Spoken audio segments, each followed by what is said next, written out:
So I'm joined backstage now by David from New York Dolls. This is a very showbiz tent you've got here. Nice, isn't it? Are you used to being treated very well? Am I used to it? I'll never get used to it. So you still got your feet on the ground? Treat me well. I kind of like look around and think that they must be talking to someone else. But you've done a lot. You've been around for a long time. You're definitely legends. You're probably the most legendary act I've ever spoken to. How does it feel to be in the industry for that long? Let me see how it feels. Well, I guess pretty much like any other job. You know, it's kind of like, I think when you start doing something like we do, you've kind of made a decision that you want to live an artist's life. And so I think we've done that pretty successfully so far. So I feel reasonably content. How often do you feel like a rock star? I mean, because everyone wants to be a rock star, and you really are. So how often do you feel like that, and how often do you just feel like a guy called David?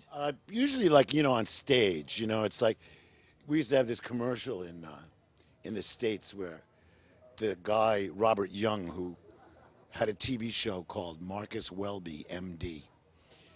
And he used to try to sell decaffeinated coffee, and he would come on and say, I'm not a doctor, but I play one on TV. And that was how he started his pitch. So I kind of can relate to that.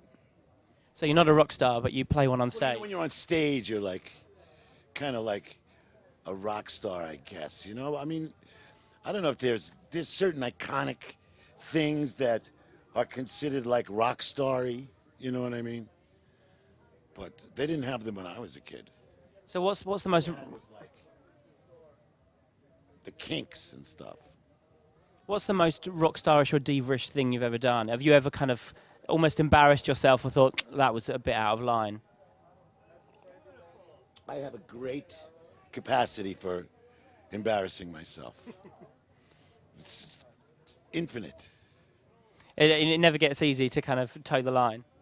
You know, I try to be, what do they call it, a mensch, a worker among workers. But one's perspective is clouded by life's circumstances. But you know, when I was a kid, say 6 years old, I would walk down the street and people would come out on their porch and say hello to me. I was just a ray of sunshine. And have you managed to maintain that kind of ray of sunshine aspect of your personality? Or have you been kind of jaded by the industry? Yeah, you know, there have been, well, the industry is something that I really don't have much of a handle on. You know, when people always say, oh, this great industry has been, I'm always like, please. Because, you know, the Dolls have always been kind of like done their own thing and not really paid attention to the industry. Because, you know, to us, the industry is like one band kind of like gets a hit, so then 100 bands go, if we sound like that, then maybe we'll get a hit too, you know. And we've always just kind of played rock and roll. Well, I mean, it's kind of been written about you that when your sound first came out, no one had heard anything like it. You know, a lot of people wrote those kind of things about you. You gave birth to punk rock. We could. But where do those kind of ideas come from? You know, everyone sounds like everyone else, as you say now. But at the time, you know, it was punk rock. No one had ever done it before. It's alchemistic, because what you do is, if you're going to want to be in a really good band, you kind of have this idea about what makes a really great rock and roll band that is similar to the other people in the band, right? So that everybody is an ingredient towards that dish. Have you ever noticed music is kind of as indescribable as food? But anyway, once you have that, then everybody can pretty much do whatever the hell they want to do because it's going to be correct. You spent a bit of time away from us, and you're back and you're playing festivals. Does that stuff ever? I mean, you're playing a Cowshed later on tonight. Does that stuff?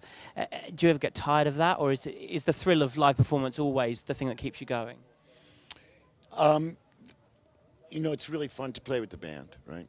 But we also have a lot of fun just traveling around and looking at stuff. So sometimes it's tiring, but most times it's not. And other than that, you know, I've done a lot of things in other parts of the world and have been, traveling around and stuff, and it's just kind of like part of my makeup, So it could be tiring, but I think if you went along with this idea that it was tiring and kind of fed into that, then you would kind of be tired of living, I think. Do you still get nervous after 30 years in the industry? I'm a nervous wreck. I'm as nervous as a pansy in a men's room. And so you're playing the Cowshed. Is that the most unusual venue you've ever played? I don't think so. I haven't seen the Cowshed, but probably aromatically it's similar to a lot of the places we play. So you're in the UK with us at the moment. We feel very lucky to have you. How long are you over, and where else can your fans catch you? We were in the UK. We were in the UK the last week and the week before that, and then we went over to the continent, and then we're going back to the continent tomorrow. So we just kind of popped back over here for this hootenanny. So are you going to be spending a bit more time with us over here, or is this it? Is this your last performance in the UK for a while? Well, we'd like to come to the UK as much as we can. We went all around the UK this time driving, and it's so beautiful here. England is such a beautiful country.